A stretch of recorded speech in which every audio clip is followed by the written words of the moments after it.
오늘은 부활하신 주님의 지상명령, 이런 제목으로 은혜를 나누려고 합니다.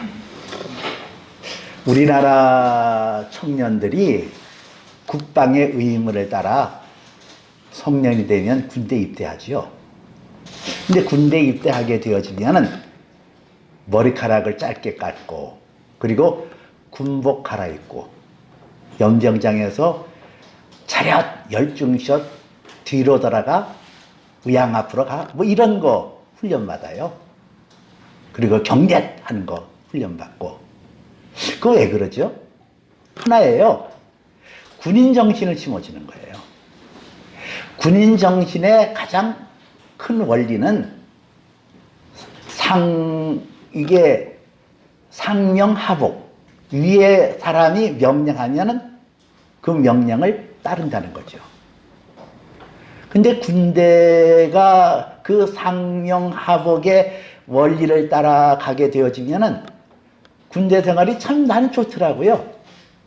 저는 1975년도에 군대 입대했는데 그 논산훈련소 30년대라는 데 갔어요. 근데 그 당시 처음으로 막사를 지어서 아주 막사가 깨끗했어요. 내무 안에 들어가니까 모포가 개켜 있고 매트리스가 있고, 그리고 제 개인 무슨 뭐 속옷이라든가 거기에는 비누도 있고 칫솔도 있고 치약도 있고 내 것이 거기에 쫙 가지런히 준비되어 있었어요. 그러니까 나는 야, 군대가 이런 데구나. 나는 인상이 참 좋았어요. 그리고 먹을 것도 주는데 나는 군대 밥이 그렇게 좋더라고요. 일식삼찬이라 해서 밥 하나에 3가지 반찬 주는데 매일 다른 거에 주고. 나는 야, 내가 이게 군대 체질이 아닌가 그런 생각할 정도로 군대 생활이 재밌었어요. 여러분, 군대에서는 그 상관의 명령에 따르기만 하면 먹을 것, 입을 것, 마실 것 아무 염려 없었거든요. 때로는 뭐 간식거리도 주고 때로는 뭐 월급도 주고 막 그래요. 난 군대 생활이 그렇게 불편하지 않았어요. 하나잖아요. 그냥 시키는 대로 하고 명령에 따르기만 하면은 먹을 것, 입을 것, 마실 것 뭐 이런 거 하나 염려하지 않았고. 저 같은 경우는 어려서 제가 학교 다니면서 뭐 등록금도 제가 마련하고 참 그렇게 치열하게 살았어요. 그렇게 살다가 군대 가니까 전혀 그럴 필요 없는 거예요. 간단하잖아요. 그러니까 뭐 먹는데 매일 필요도 없고 마시는데 매일 필요도 없고 뭐 입는데 매일 필요 없고, 여름 되면 여름 되는 대로, 가을 되면 가을 되는 대로, 겨울 되면 겨울 되는 대로 뭐 신발이고 뭐 일체를 다 공급하잖아요. 근데 성경에서는 우리를 예수 그리스도의 좋은 병사라 그렇게 표현을 해요. 성경에 보니까 병사로 복무하는 자마다 자기 생활에 얽매는 자가 하나도 없나니 이는 병사를 부른 자를 기쁘시게 하려 함이라, 그런 말씀이 있어요. 우리는 예수 그리스도 안에서 좋은 병사예요. 이 세상의 나라에도 군대에 들어가면 군대에서 다 제공해줬잖아요. 하물며 우리는 만왕의 왕 만주의 주 되신 예수 그리스도의 이름으로 하나님 앞에 부름받은 병사에게는 얼마나 더 하는 놀라운 은혜를 주겠냐는 얘기예요. 한 가지 원칙이에요. 군사라는 것은 명령에 복종하면 그것으로 인하여 모든 것이 공급되어지는 것처럼, 모든 능력이 나타나는 것처럼 하나님의 군사도 바로 그래요. 명령에 따라. 창세기 보니까 어떤 명령이 주어졌냐. 하나님께서 사람을 하나님의 형상과 모양대로 창조하시고, 그리고 그들에게 복을 주면서 명령하는 내용이 창세기 1장 28절에 나와요. 그 중에 하나님의 축복이 먼저 나오는데 너희는 생육하고 번성하라. 그리고 땅에 기는 것이나 공중에 나는 새와 바다에 있는 모든 것을 다스리라. 여기에 보니까 생육하고 번성하는 축복을 내려주시고, 땅과 하늘과 물에 거하는 모든 생명체를 다스리라고 명령하시잖아요. 그러면 하나님의 사람으로 만들어짐을 받은 그 아담과 하와가 그 명령을 쫓아 행하면 하나님의 풍성한 것을 누릴 수 있는 거예요. 하나님의 영광을 누릴 수 있고 하나님의 자비를 누릴 수 있고 모든 필요를 때를 따라 공급해주는 놀라운 은혜를 누릴 수가 있는 것이 천국 그 에덴 동산의 모습이었단 말이에요. 근데 우리가 생각할 때는 그 땅에 기는 것이나 공중에 나는 새들이라든가 물속에 있는 모든 생물을 다스리라. 그 말씀은 대단한 능력이 있어야 돼요. 그게 우리의 힘으로 되는 게 아니에요. 우리의 능력으로 되어지는 것이 아니라 절대적으로 하나님께서 능력을 주시고 지혜를 주시고 권능을 주셔야 그게 가능하잖아요. 하나님께서는 우리를 향하여 명령하시는 것으로 끝나는 것이 아니라 그 명령을 순종하고 따를 수 있도록 모든 능력을 우리에게 부어줬단 말이에요. 그게 뭐예요? 하나님의 형상과 모양대로 사람을 창조하시되 흙으로 사람을 창조하시고 그 코에 생명을 불어넣으시니 생명이 된지라 그러잖아요. 그 코에 생기가 들어왔어요. 하나님의 생명이 들어왔어요. 하나님의 능력이 들어왔어요. 그랬더니 그 능력을 쫓아서 하나님의 명령을 준행하여 나갈 수가 있잖아요. 이 명령이라는 게 대단히 중요하잖아요. 근데 오늘 성경에 보면 예수님께서 죽은 자 가운데서 다시 살아나셔서 그 제자들에게 말씀하는 내용이 나와요. 여기서 명령이 주어집니다. 하늘과 땅과 모든 권세를 내게 주셨으니 이거는 하늘과 땅과 모든 권세를 주님이 부활하여 그분이 가지셨다는 얘기예요. 그리고 그분이 명령하시는 거예요.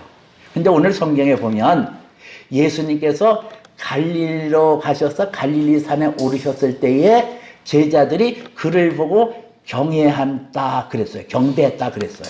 근데 그 중에는 믿지 아니하는 사람도 있었더라 그러거든요. 왜 예수님께서 부활하여 그 영광스러운 모습을 만천하 만민들에게 말씀하지 아니하시고 그 예수님의 가론 유다를 제한 11 제자를 굳이 예루살렘에서 며칠을 걸려야 가는 갈릴리의 한 산으로 인도하셨을까? 그리고 그 산에서 예수님께서 말씀하실 때에 거기에는 예수님을 경배하는 자도 있었지만 그 중에는 믿지 아니하는 사람도 있었더라. 그렇게 얘기를 해요. 뭘 말할까요? 하나님의 아들 예수 그리스도가 이 땅에 명령할 때 그 명령을 따르고 순종할 수 있는 사람은 오직 예수 그리스도를 만왕의 왕으로 인정하고 그를 경배할 수 있는 자에게만 그 명령을 따를 수 있는 능력과 권능을 주신다는 거예요. 그리고 갈릴리로 예수님께서 굳이 가셨던 이유는 뭘까? 제자들을 처음으로 부르셨던 그 지역이 갈릴리 호숫가 그 지역이었어요. 예수님께서 그 속에서 그들을 불러주시고 그들을 제자 삼으셔서 3년 반 동안 그들에게 하나님 나라를 가르치시고 훈련하셔서 이제는 부활의 주님으로 나타나셔서 그들이 처음 부르심을 받은 그 자리에서 예수님께서는 나타나셔서 그들에게 명령하셔요. 이 제자들이 하나님의 아들 그 예수 그리스도의 명령을 받을 때에 그 명령을 준행하고자 할 때에 예수님은 내가 너희를 고아와 같이 버려두지 않고 세상 끝날까지 너와 항상 함께하리라는 약속의 말씀을 통하여 주님이 내 안에 계셔서 주님과 내가 동행하면서 주님의 능력으로 그 말씀에 순종하고 명령을 따를 수 있다는 거예요. 우리가 그 명령에 준행하여 나갈 때에 우리 안에 예수 그리스도의 영, 부활의 영이 계시잖아요. 그 부활의 영이 내 안에 계심으로 우리에게 어떤 현상이 일어날까? 이 부활의 영은 양자의 영이라 그랬어요. 그래서 성령으로 말미암아 하나님을 아빠, 아버지라 부르느니라 그랬어요. 이 아빠라는 단어는 아람어로 아주 친근하게 아버지를 부를 때 아빠 이렇게 부르는 거예요. 아빠. 그래서 우리가 예수 그리스도의 영, 부활의 영이 우리 안에 들어오면 하나님이 아주 친근하게 여겨져요. 아빠. 그분이 나의 하나님 되셨다는 것이 너무나 기쁘고 즐거워하고 그런 현상으로 바뀌어져요. 그렇기 때문에 아빠, 아버지에게 무엇인지 기도할 수 있어요. 너희가 내 안에 거하고 내 말이 너희 안에 거면 무엇인지 원하는 대로 구하라. 그리하면 하늘에 계신 아버지께서 이루어주시리로다 그랬잖아요. 내 안에 소원을 주시고 그 소원대로 하나님 앞에 구할 때 기도 응답을 받을 수 있어요. 그리고 하나님이 나의 아버지가 되시기 때문에 나의 모든 것을 채우시는 거예요. 우리가 구하는 것, 생각하는 것에 더 넘치도록 능히 하시겠다 그랬어요. 또 우리가 구하기 전에 써야 될 것, 쓸 것을 미리 하시고 채워주시는 하나님이라 그랬어요. 내 의식주, 무엇을 먹을까, 무엇을 마실까, 무엇을 입을까 염려하지 말아라. 이는 다 이방인이 구하는 것이요 그러잖아요. 내 안에 하나님의 풍성함이 들어오게 되는 것, 그것이 예수 그리스도의 영으로 하나님의 자녀가 되어져서 그 영으로 하나님의 명령을 순종하여 나갈 때에 이 축복의 은혜를 받는 거예요. 요한복음 12장에서는 하나님의 명령이 영생이라 그랬어요. 하나님의 명령을 내 가슴에 담아두고 그 말씀을 순종하여 나갈 때에 영생, 영원한 생명도 얻을 수가 있어요. 그 예수님께서 오늘 그 제자들에게 명령하신 것은 무엇일까? 오늘 제자들에게 말씀하시기를 너희는 가서 모든 민족으로 제자를 삼아 그러잖아요. 너희는 가서, 영어로는 go, 가라는 거예요. 이거는 적극적인 자세를 요구하고 있어요. 여러분들에게 나눠진 그 전도 명령 대상자 적어내라 그러잖아요. 여러분들이 즉각 순종하세요. 예수님의 제자들은 즉각 예수님을 따랐어요. 생업을 포기하고 가족을 포기하고. 어떻게 보면 무모하잖아요. 아니 예수님이 너는 나를 따르라 그러니까 성경에 보니까 저들이 즉시 따르더라. 생업을 버리고 부모를 버리고 자식도 버리고. 이게 무슨 무책임한 얘기예요. 근데 제자는 그래야 된단 말이에요. 왜?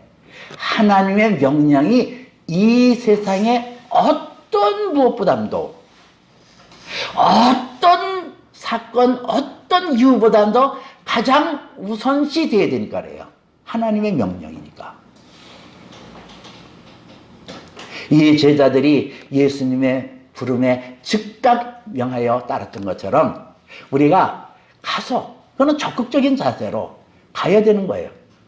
모든 민족을 제자로 삼으라. 내 주위의 사람들이 다 전도의 대상이에요. 믿지 않는 사람들이 전도의 대상이에요. 그걸로 가라는 거예요. 적극성을 가지고 가라는 거예요. 이것이 그 성경에 하나님이 사람을 그분의 형상과 모양대로 창조했다 그러잖아요. 여기서 이 형상이라는 것은 영어로는 이미지라고 했고요. 히브리어 원어에서는 첼렘이라는 단어를 썼어요.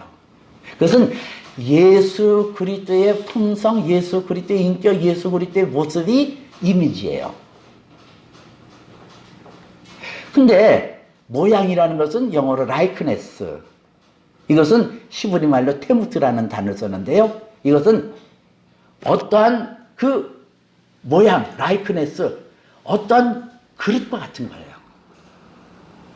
우리가 제자를 삼으라 할 때에 그 제자를 삼기 위해서 나가고 행하는 것이 라이크네스라고 하는 그러한 테무트라고 한다면 그 내용을 담아서 가는 것이 이미지, 첼렘이라는 거예요. 이것이 두 가지가 결합이 돼야 되거든요. 제자 삼으라, 가서 제자 삼으라. 이것은 외향적인 어떤 라이크네스를 얘기한다고 한다면 그 가운데 복음을 전하라. 복음의 완성이신 예수 그리스도의 죽음과 사심을 전하라는 것. 이건 내용, 이미지, 첼렘이라는 거예요. 내 안에 하나님을 사랑하는 마음으로 내가 그 명령에 준행하고자 하는 뜨거운 마음으로 행하는 것, 그리고 나가는 것, 이것은 라이크네스라는 테무드라고 한다면 구체적으로 내가 너에게 분부하여 가르친 것을 지켜 행하도록 하라. 그렇게 나오는 것은 하나의 내용물이에요. 실제로 우리가 전도를 하는 데 있어서 그런 어떤 외양을 만드는 게 참 중요하잖아요. 외양. 내가 예수 그리스도의 사람으로 어떤 모습으로 나타나야 될까? 그 외양이 중요한 거예요. 외양. 라이크네스라는 외양이 중요해요. 그 외양이 뭘까? 구체적으로 이웃에 대해서 관심 가지고 그들의 필요를 채워주는 거. 이게 중요한 거예요. 무엇을 채워줘요? 하나님은 사랑이라고 그랬잖아요. 사랑의 모습을 나타내는 거. 근데 그 사랑의 실제를 나타내는 것이 마태복음 25장에 나와 있는데, 내가 줄일 때에 먹을 것을 주고, 목마를 때 마실 것을 주고, 헐벗을 때 입을 것을 주고, 나그네졌을 때 영접하고, 병들었을 때 돌아보고, 옥에 갇혔을 때 찾아왔느니라. 그런 말씀이 나오잖아요. 이게 우리의 어떤 외양을 만들어 간다는 것이 그 상대방의 필요를 따라 채워주는 것. 이게 라이크네스, 테무드라는 거예요.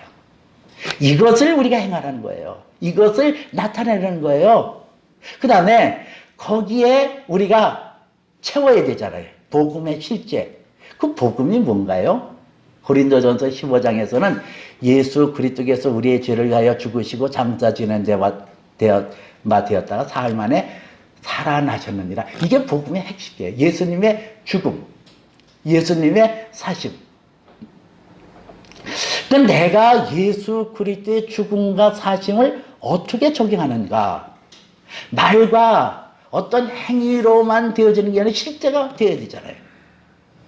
복음의 실제가 내 안에 흘러서 내 안에 예수 그리스도의 인격이, 예수 그리스도의 삶이 나타나야 되잖아요. 그렇잖아요. 여러분은 어떻게 예수 그리스도의 모습과 예수 그리스도의 향기를 드러내나요? 노력 가지고 내가 있으므로? 예수의 죽음과 사심을 내 안에 적용하는 것이 대단히 중요합니다. 예수님의 죽음을 어떻게 내 안에 받아들일까? 그래야 살아나는 역사가 일어나잖아요. 예수님도 죽은 자가 앉아 살아나신 것처럼 우리도 예수와 함께 죽어야 사는데 어떻게 하는 것이 죽었다가 살아나는 역사가 일어날까? 제가 며칠 전에 그 전에 찍어뒀던 캠코더로 찍어놨던 그런 테이프를 이렇게 살펴보다가 저희 큰딸이 초등학교 졸업식을 찍은 그런 장면이 있었어요. 그 기쁜 날 아니에요, 그날이. 아니, 아이가 6년 동안 잘 학교 다녀서 졸업하는 날 기쁜 날이잖아요. 그래서 제가 캠코더로 사진도 찍고 자동 카메라 가지고 사진도 찍어주면서 이제 끝날 무렵 마당에 나와서 또 사진을 찍는데, 내가 계속 사진을 찍었으니까 이제는 아이들과 함께 내가 있는 모습을 찍으려고 제 아내에게 캠코더를 주면서 찍어보라고 그랬어요. 근데 저희 집 사람은 이런 기계 다루는 데는 전병이거든요. 그러니까 그거를 갖다 주고 찍으라니까 이거 당황이 됐을 거 아니에요. 그러니까 뭐 이렇게 쭈물쭈물 대요. 근데요, 거기에 그냥 제가 갑자기 화를 뽀락 내는 거예요. 아니, 그것도 할 줄 몰라! 이러고. 아, 그런데요. 저의 모습을 보는데 제가 얼마나 밉든지 왜 저렇게 화를 낼까? 아니, 그게 화를 낼 건가? 아, 그러잖아요. 좋은 날 그걸 왜 그렇게 화를 내요? 아주 표정도 내가 보기가 싫고요. 저 모습이 아주 그냥 낯이 부끄러워서 어쩔 줄 모르겠어요.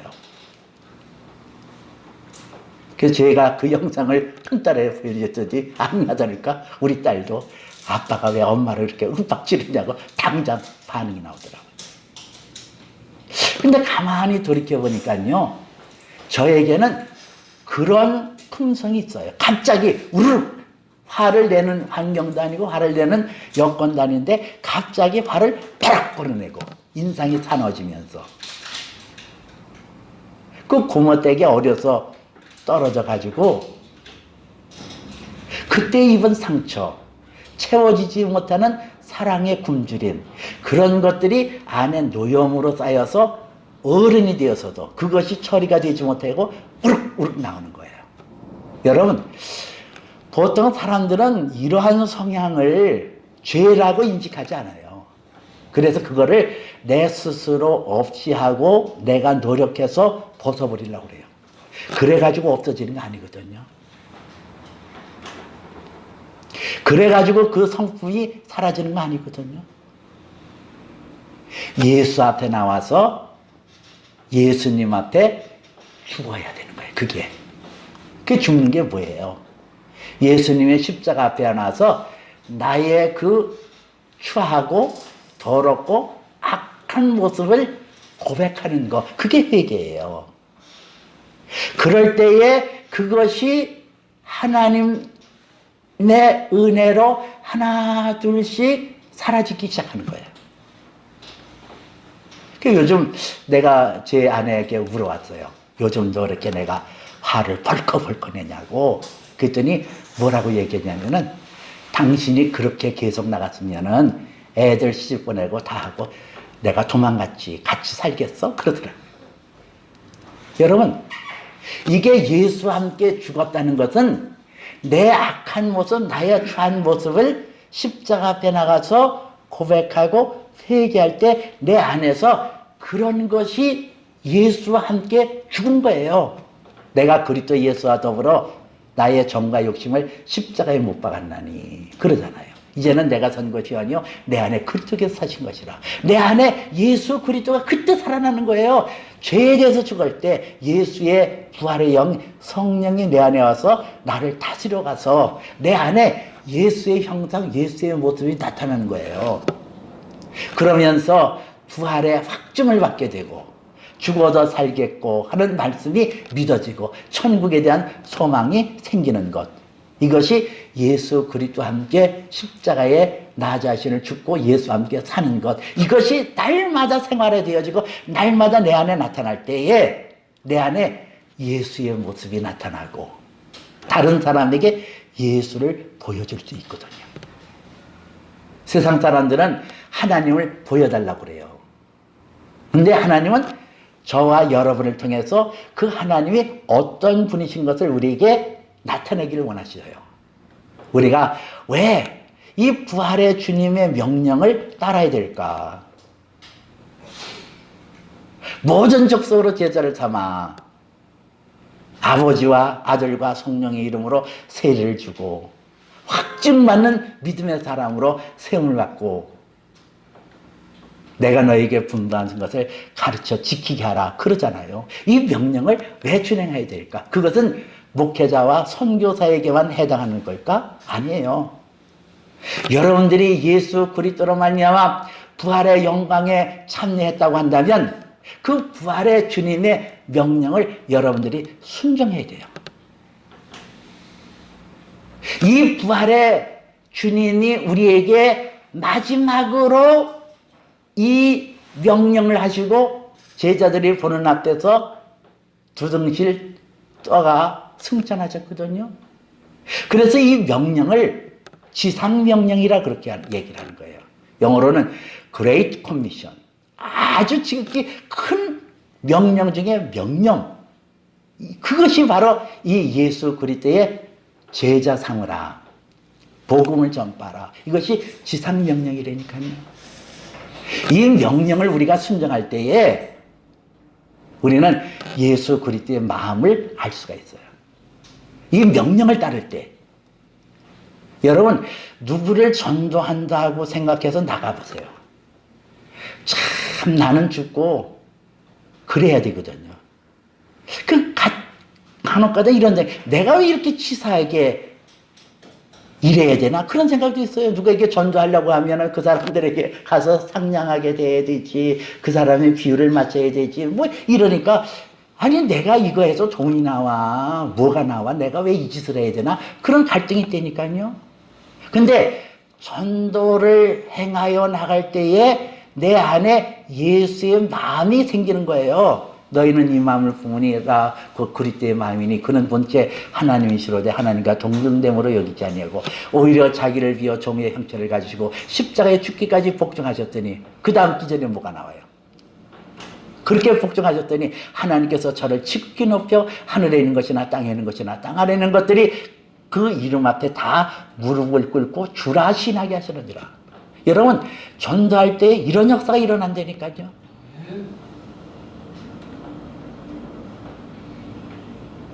조금 전에 말씀드렸습니다마는 우리가 예수 그리스도를 믿음으로 하나님의 영 성령을 받을 때 무엇을 먹을까, 무엇을 마실까, 무엇을 입을까 염려하지 말아라. 그런 말씀대로 먹고 마시고 입는데 부족함이 없도록 채워져요.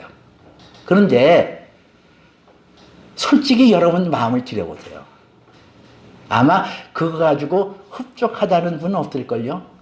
누구는 먹을 것, 입을 것, 마실 거 없나? 이 세상에 예수 믿지 않은 사람도 먹을 거 있고 마실 거 있고 입을 거 있는데 그런 마음이 안에서 들고 일어나요? 아니 예수 안 믿는 사람도 잘 살는 분들구만 무슨 뭐. 여러분들의 마음속에 내게 주어지는 환경과 여건을 통해서 풍성하기를 원하신다고 한다면 주님의 지상명령을 행하십시오. 예수님께서 오신 목적이 내가 온 것은 양으로 생명으로 때 더 풍성케 하려니라. 여러분, 생명으로 때 더 풍성케 하려니라 할 때 이 풍성이라는 단어는 영어로 어드밴스라는 단어를 썼고요. 다른 성경에서는 오버플로우라는 단어를 썼어요. 내 안에 하나님의 풍성이 차고 넘칠 수 있도록 하는 것. 그것이 부활의 주님이 우리에게 명령하신 그 내용에 담겨 있어요. 우리 주 예수 그리스도의 은혜를 너희가 알거니와 그는 부유하신 절에서 가난하게 되시면 그의 가난하심은 인하여 너희로 부욕케 하려니라.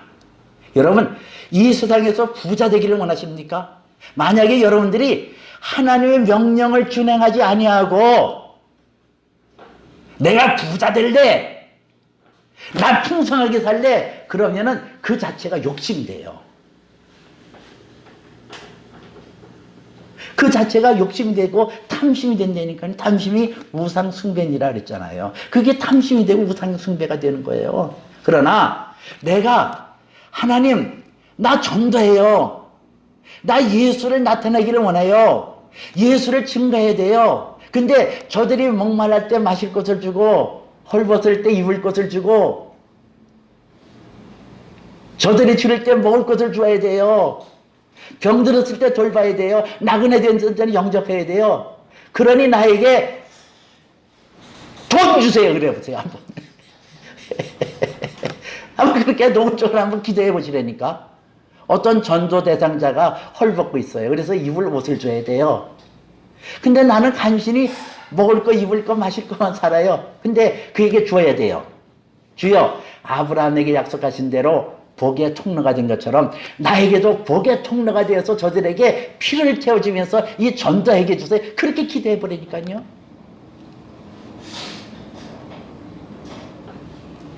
처음 사람 아담과 하와에게는 하나님의 명령이 땅의 것을 지배하고 다스리라는 명령으로 축복하셨다고 한다면, 예수님은 부활의 주님으로 나타나서 하늘과 땅과 모든 권세를 내게 주셨으니 하늘의 권세까지도 예수님께서는 받으셨대요.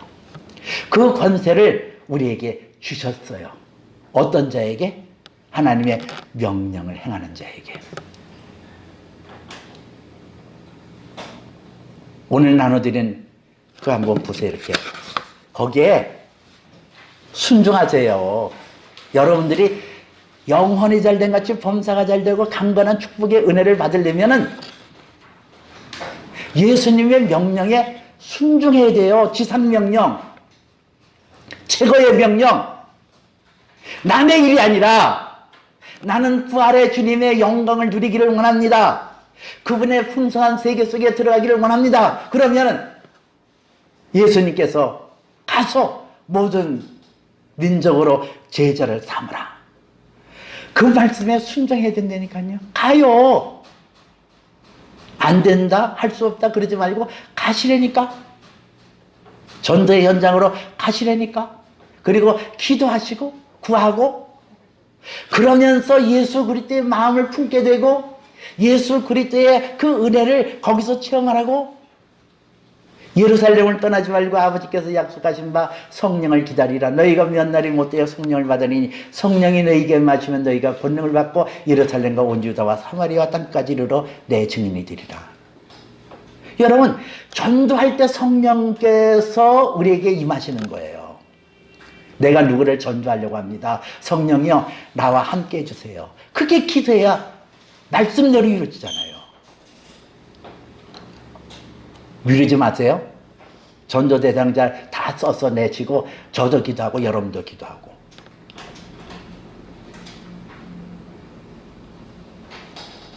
나 예수님의 지상명령인 가서 모든 족속으로 제자를 삼으라, 그 명령에 순응하고 따르겠습니다 하는 분 한번 손 들어보세요. 안 드는 분, 이렇게 손을 들어보면 내가 확인을 해야 돼. 안 드는 사람도 있네.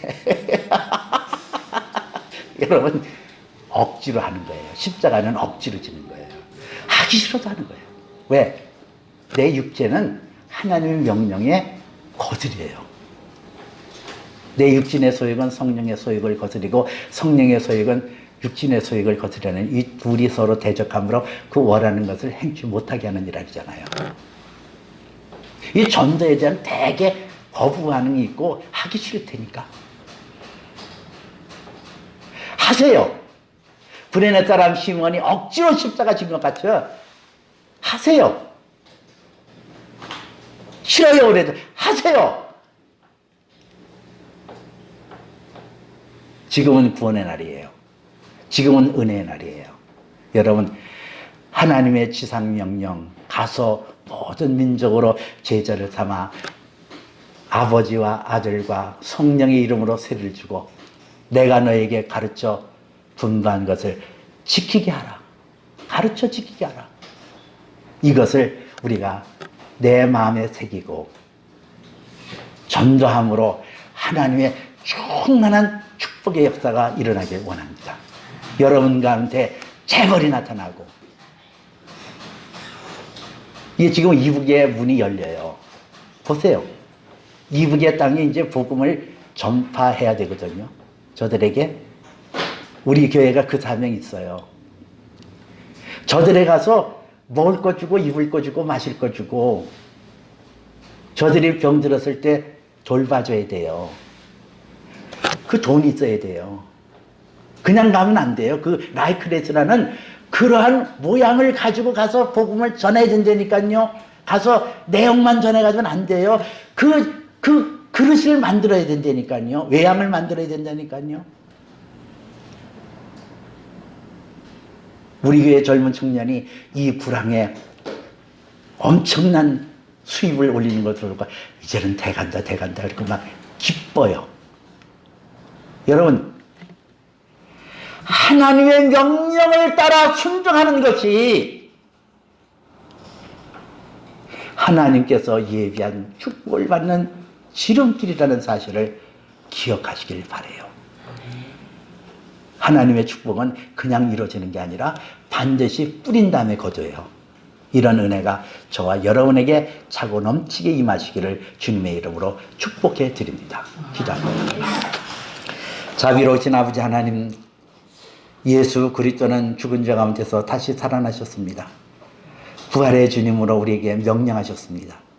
너희는 가서 모든 민족으로 제자를 삼아 아버지와 아들과 성령 이름으로 세례를 주고 내가 너에게 분부한 것을 가르쳐 지키게 하라 했사오니 주여 이 명령을 우리는 받아들입니다. 우리와 함께 영원토록 함께 하시는 주님이 이 명령을 우리에게 일어나게 하시고 이 명령대로 성취하게 할 줄로 믿습니다. 이제 이 교회가 또다시 존재의 대상자를 우리 하나님 앞에 마음에 품고 하나님 앞에 기도하며 존재하기를 원합니다. 주여 우리에게 능력을 주시옵소서, 힘을 더하여 주옵소서. 예수님 이름으로 기도합나이다. 아멘.